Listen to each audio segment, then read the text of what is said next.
Pasipūtusi pelytė. Kartą gyveno pelytė. Ji buvo labai graži, tvarkinga ir mėgo švarą. Grindys iššveistos, niekur ne dulkelės, o ant palangių visada žydi gėlės.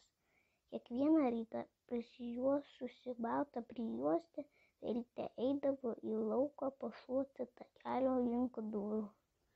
Kartą jai mosuojant šluotele ant žemės kažkas sublizgėjo. Smalsi pelytė pasilenkė pažiūrėti ir pamatė auksinę. Pelytė ėmė šokinėti iš džiaugsmo. Radau pinigėlį, radau aukso pinigėlį.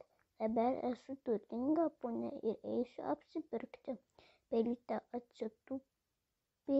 atsitūpė ant laiptų pagalvoti, ko labiausiai norėtų. Prisipirksiu saldainių, svarstė balsu, nors gal nereikia. Nuo jos skaudės dantis. Verčiau nusipirksiu ir sušveisiu pyragaitį, tačiau nuo jo gali sopėti pilvą ir ko gero sustorėsiu. Žinau, nusipirksiu geltoną kaspiną ir užsirišiu ant uodegėlės. Su kaspinu būsiu dar gražesnė ir apie mane ims rėžti sparną žavūs jaunikliai. Atskubėjusi į krautuvę, pelytė paklausė pardavėjos. Ar turite kaspinų uodegėlį patabinti? Kokios spalvos norėtumėte? Auksinės, ji man labiausiai tinka. Grįžusi namo, pelytė dailiai užsirišo kaspiną ant uodegėlės ir išėjo šluoti laiptelių prie durų. Ji kraipėsi ir staipėsi, kad visi matytų naują puošmeną. Labą dieną, pelytė, maloniai pasisveikino paršas, pėdindamas pro šalį. Jūs kasdien vis gražesnė, žavėjosi asilas. Pirmas į svečius pas pelytę atsibeldė asilas. Pelytė, gražuolytė, ar tekėsiu už manęs? Gal tekėsiu, gal ir ne, atsakė puikuolė. Ar moki gražiai dainuoti? Ija, ija, ija, ija. Visą gerklę subliovė asilas. Liaukis, supyko pelytė, klaiku. Paskui prie lango priėjo paršas ir pasipiršo gražuoliai. Pirma noriu išgirsti, kaip dainuoja, pasakė ji. Kriuk, kriuk, vaik, vaik. Išžvėrė paršas. Gal nori, kad apkurčiau? Stvėrėsi už galvos pelytė. Kur buvęs, kur nebuvęs, tarpduryje išdygo išsipūstęs liūtas. Gražioji pelytė, tekėk už manęs. Ne, nesvajok, atkirto išpuikėlė. Vakar per tavo baisų riaumojimą negalėjau sudėti blūsto.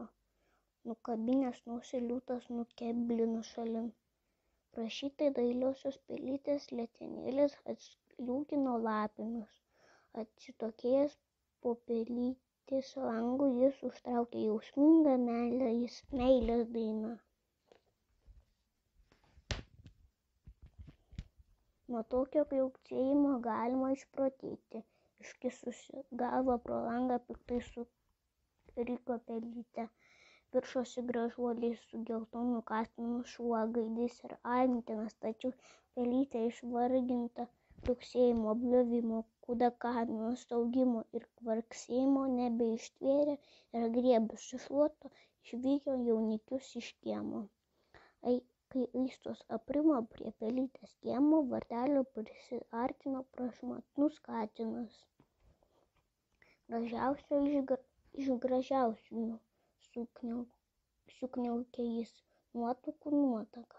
Ar sutiktum tekėti už manęs? Gal sutikčiau, gal ir ne, atsakė pelytė. Pirma padainuok, tada atsakysiu. Mur, mur, mur, mur. Meiliomis akimis žvelgdamas į pelytę ėmė murkti katinas. Ak, koks švelnus ir saldus balsas, aptelio pelytė, o jau dainelės gražumas, sužavėta dainos ir puikių manierų pasipūtėlė įsimylėjo Rainį ir sutiko už šio tekėti. Vestuvių dieną paspoksoti į jaunavedžius atėjo visi miestelio gyventojai. kokiai ažavus nubraukė susižavėjimo ašarą zuikė. Skirti vienas kitam pritarė barsukas. Bet kai pelytė liko akis į akį su katinu, šis pasielgė taip, kaip visi katinai. Iškėlė nagus ir puolė žmoną. Akimirksniu atsitokėjus, jis supratusi, kaip suklydo jaunamartė, leidosi į kojas. Vargšei pasisekė išnešti sveiką kailį, bet katino naguose liko jos nuostabiusis geltonas kaspinas.